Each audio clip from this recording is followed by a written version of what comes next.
Assalamualaikum warahmatullahi wabarakatuh. Kembali lagi bersama Ibu dalam mata pelajaran biologi. Oke, sebelum memulai pelajaran pada hari ini, kita berdoa terlebih dahulu. Doa dimulai. Berdoa selesai. Alhamdulillah. Sebelum memasuki pelajaran, Ibu ingin bertanya, apakah kalian pernah melihat burung terbang atau burung melompat? Pernah?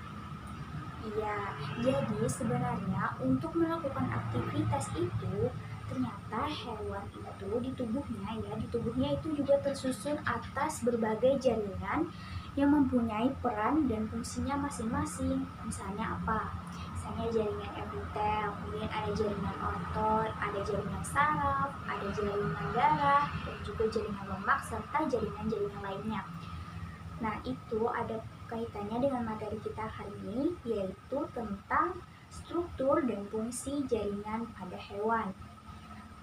Jadi, tidak hanya pada tumbuhan, hewan pun mempunyai jaringan. Nah, untuk tujuan pembelajaran kita pada hari ini ada dua. Yang pertama, siswa mampu menjelaskan struktur penyusun sel pada jaringan hewan. Yang kedua, siswa mampu menjelaskan jenis-jenis jaringan pada hewan. Kita bahas tentang materi yang pertama dulu nih, yaitu tentang jaringan epitel. Nah, jaringan epitel merupakan jaringan yang melapisi seluruh permukaan tubuh. Nah, jaringan epitel ini juga ada macam-macamnya, bisa kalian lihat di gambar.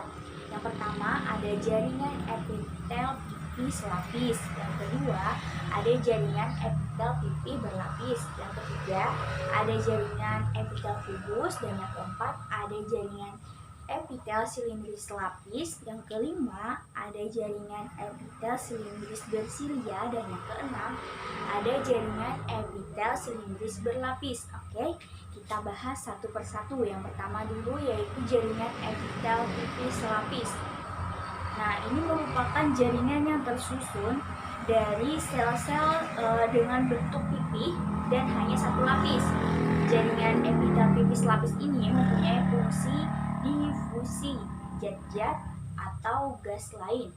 Contohnya pada proses difusi oksigen dan karbon dioksida serta pada filtrasi darah pada ginjal. Nah, jaringan epitel pipi selapis ini adanya di pembuluh darah dan juga alveolus. Lanjut, kita yang kedua yaitu jaringan epitel pipi berlapis. Apa fungsinya? Yaitu sebagai abrasi. Abrasi apa? Abrasi yaitu suatu pengikisan yang terjadi pada permukaan karena gesekan tinggi. Jadi pada epitel pipi berlapis ini itu fungsinya untuk melindungi ya, sebagai pelindung yang tadi disebutkan yaitu abrasi. Kemudian tersusun atas beberapa lapis sel-sel pipi. Kemudian letaknya itu ada di kulit, kemudian ada di esofagus, ada di anus, dan juga bisa di vagina. Selanjutnya yang ketiga yaitu jaringan epitel kubus lapis. Nah, jaringan epitel kubus lapis ini tersusun dari sel-sel yang berbentuk kubus. Fungsinya itu untuk sekresi hormon ataupun juga enzim yang ada pada ginjal, kemudian ada tiroid dan juga saliva. Yang keempat yaitu jaringan epitel silindris selapis.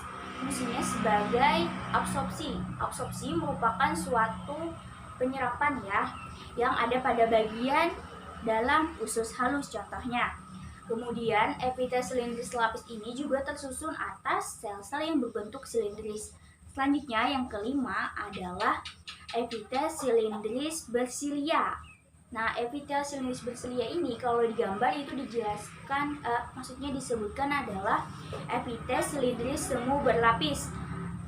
Silia ini sendiri ya, itu sebagai pergerakan. Jadi epitel silindris bersilia ini fungsinya sebagai motilitas atau untuk bergerak. Nah, contohnya ada lendir ya, contohnya lendir di trakea. Kemudian yang terakhir, yang keenam itu adalah jaringan epitel silindris berlapis. Fungsinya itu sebagai proteksi. Contohnya atau letaknya itu ada di uretra. kita masuk ke materi yang kedua, yaitu tentang jaringan ikat. Jaringan ikat itu adalah jaringan yang fungsinya untuk menyangga dan juga menyatukan jaringan-jaringan lain. Nah, jaringan ikat ini ada 7 macam. Yang pertama ada jaringan ikat longgar. Yang kedua ada jaringan ikat padat. Yang ketiga ada jaringan lemak atau kita kenal dengan jaringan adiposa. Yang keempat ada jaringan tulang rawan atau kartilago. Yang kelima ada jaringan tulang. Yang keenam ada jaringan darah. Dan yang ketujuh ada jaringan limpa atau getah bening. Oke, kita masuk ke jaringan ikat longgar. Nah, jaringan ikat longgar itu jaringan yang paling banyak ada di tubuh manusia ataupun hewan. Jaringan ikat longgar ini fungsinya untuk merekatkan jaringan epitel ke jaringan yang ada di bawahnya. Selain itu, jaringan ikat longgar ini juga mempunyai fungsi untuk membungkus organ. Nah, jaringan ikat longgar itu terdiri dari 3 sel pembentuk jaringan ikat. Yang pertama ada fibroblast, kemudian ada sel plasma, dan yang ketiga ada sel makrofag. Matriks dari jaringan ikat longgar ini juga ada 3 serabut ya, namanya ada kolagen, kemudian ada retikular, dan juga ada elastik. Disebut dengan jaringan ikat longgar karena ikatan serabutnya itu bersifat longgar. Kemudian jaringan ikat padat ya, jaringan ikat padat itu bedanya dengan jaringan ikat longgar adalah terletak di komposisinya atau komponennya. Jadi untuk jaringan ikat padat ini serabutnya yang paling dominan yaitu kolagen. Nah, di mana kolagen ini sifatnya fleksibel dan juga kuat, tapi tidak elastis. Kemudian sel penyusun utamanya yaitu fibroblast ya. Nah, di jaringan ikat padat ini itu ada letaknya ya. Letaknya ada di tendon, fascia, kemudian ada di ligamen. Tendon itu fungsinya untuk menghubungkan otot ke tulang, dan yang fascia itu fungsinya yaitu untuk membungkus otot. Nah, untuk ligamen itu adalah penghubung tulang antar tulang. Oke, kita masuk ke materi yang ketiga, yaitu tentang jaringan lemak atau adiposa. Nah, jaringan lemak atau adiposa itu masuk ke dalam jaringan ikat longgar, tapi jaringan ikat longgar yang dimaksud di sini itu sudah mengalami spesialisasi. Nah, jaringan ikat lemak atau adiposa ini fungsinya untuk penyimpanan lemak yang ada di bawah kulit. Nah, penyimpanan lemak itu adanya di sel adiposa ya. Nah, fungsinya untuk cadangan energi dan juga untuk menghangatkan tubuh. Oke, kita masuk ke jaringan yang keempat, yaitu tentang jaringan tulang rawan atau yang dikenal dengan kartilago. Nah, jaringan tulang rawan atau kartilago ini memiliki sel spesifik yang disebut dengan kondrosit atau dikenal dengan sel tulang rawan yang dilindungi oleh serat fibrosa. Nah, serat fibrosa itu sendiri merupakan kolagen kasar ya. Serabut penyusunnya itu ada kolagen, kemudian ada elastis, dan juga ada fibrosa. Perlu diingat bahwa semakin tinggi kolagen, maka semakin tinggi pula tulang rawannya.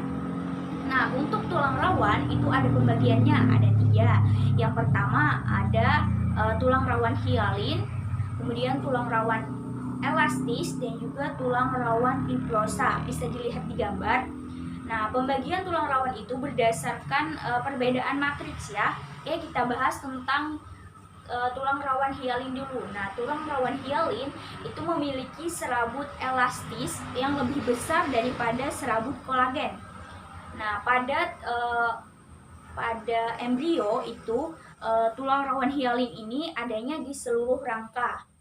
Nah, pada makhluk dewasa itu ada pada ujung tulang rusuk, kemudian ada di sendi-sendi, dan juga ada di saluran pernapasan.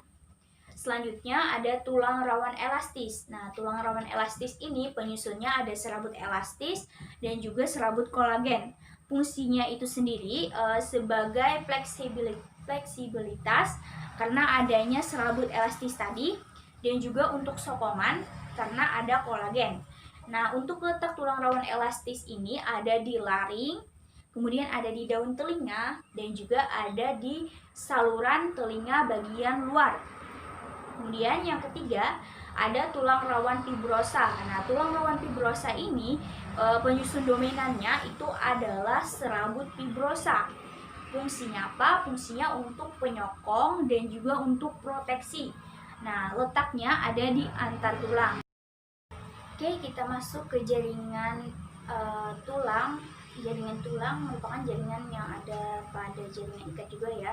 Nah, tapi jaringan tulang yang dimaksud di sini adalah jaringan tulang yang sudah sejati atau dikenal dengan osteon. Jaringan tulang di sini itu mempunyai sel-sel spesifik. Yang pertama ada osteoblast, yang kedua ada osteosit, dan yang ketiga ada osteoklas. Apa fungsinya ya? Untuk osteoblast itu fungsinya menghasilkan osteosit. Kalau osteosit itu fungsinya merupakan untuk sintesis komponen organik dan juga komponen organik yang ada di matriks. Nah, kalau osteoklas itu fungsinya untuk menjaga dan memperbaiki tulang yang rusak. Nah, jaringan tulang ini juga memiliki matriks. Yang pertama ada serabut kolagen, dan yang kedua ada kalsium dan mineral lain. Nah, fenomena pengapuran itu merupakan fenomena kadar kalsium pada tulang meningkat, tapi kadar kolagennya menurun ya saat tulang makin dewasa. Ada kan istilahnya fenomena pengapuran tulang. Nah, itu tadi karena serabut kolagennya turun dan kalsium dan mineral yang ada di dalamnya itu meningkat.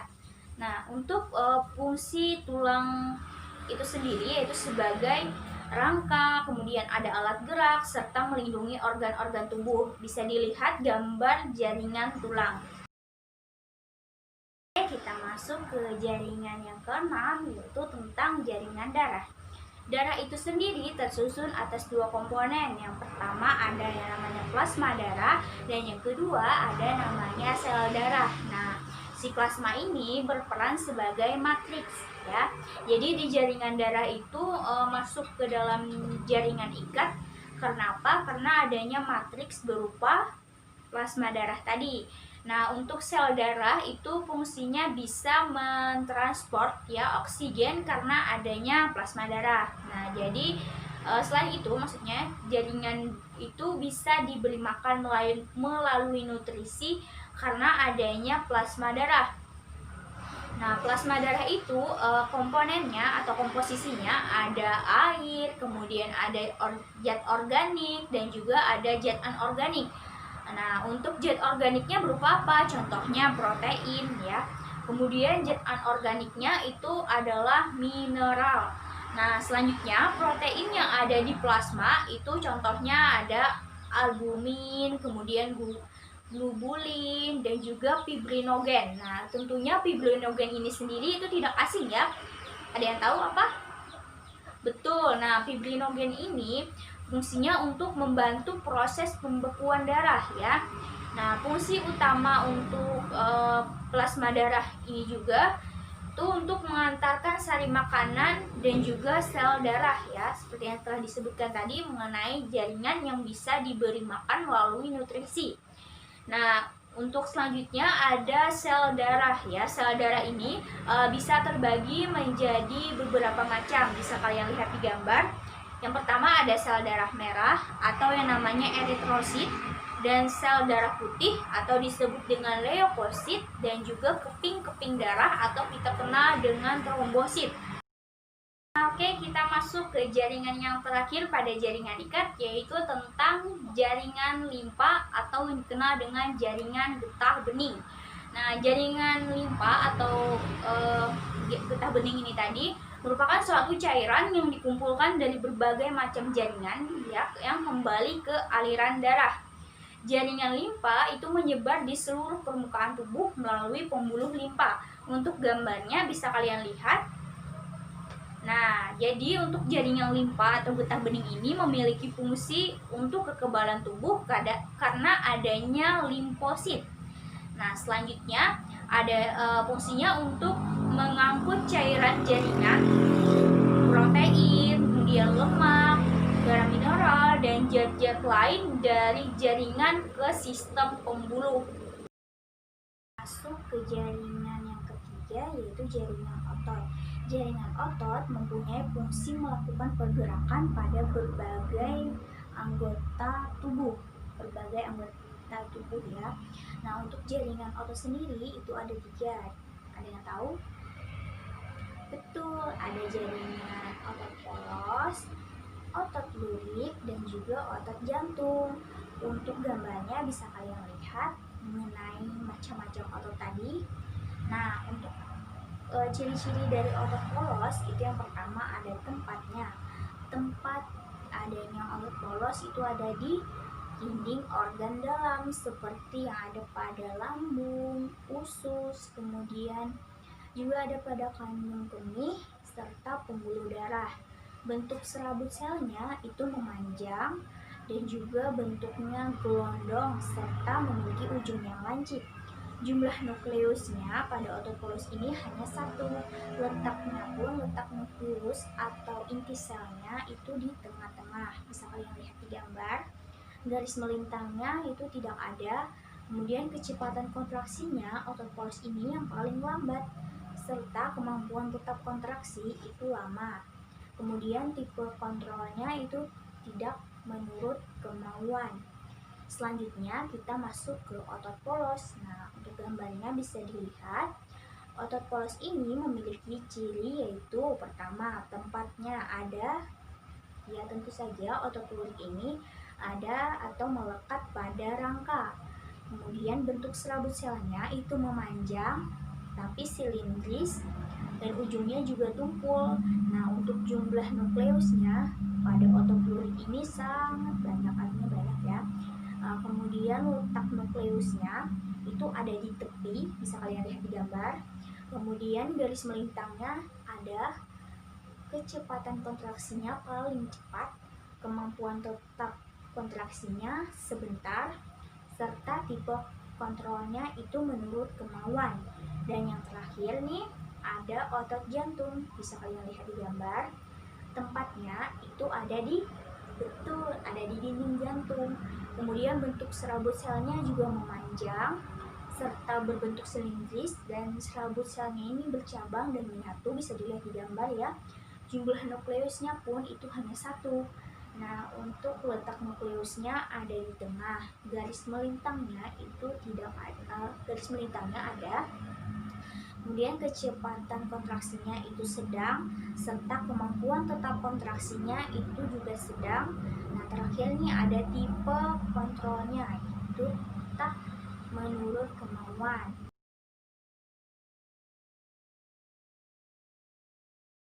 Jaringan yang keempat yaitu tentang jaringan saraf.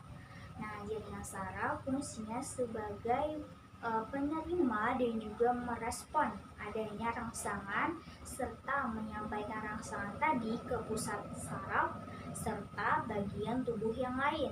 Nah, untuk jaringan saraf sendiri itu tersusun atas sel-sel saraf yang disebut dengan neuron. Nah, neuron ini memiliki struktur yang bercabang-cabang ya. Nah, satu neuron itu terdiri atas dendrit, kemudian ada badan sel, ada akson. Nah, kemudian akson tadi terbagi lagi menjadi 3 bagian. Yang pertama ada selubung mielin, ada sel Schwann, ada nodus Lantier, serta yang terakhir nih yaitu sinapsis atau ujung akson. Untuk gambar dari neuron atau sel saraf ini bisa kalian lihat ya. Nah, untuk dendrit nih, dendrit dulu itu merupakan perpanjangan dari sitoplasma yang membawa rangsangan menuju ke badan sel atau akson.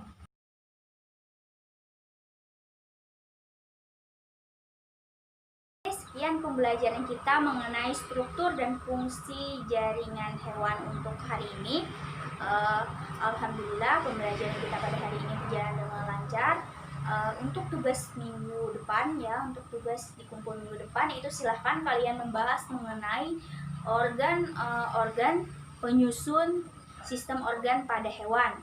Nah, pada minggu depan kita akan melakukan praktikum ya, melakukan pengamatan mikroskopik mengenai berbagai struktur jaringan penyusun jaringan hewan ya. Silahkan kalian baca-baca referensi dulu Oke, mungkin itu saja yang dapat Ibu sampaikan. Atas perhatiannya Ibu ucapkan terima kasih. Wassalamualaikum warahmatullahi wabarakatuh.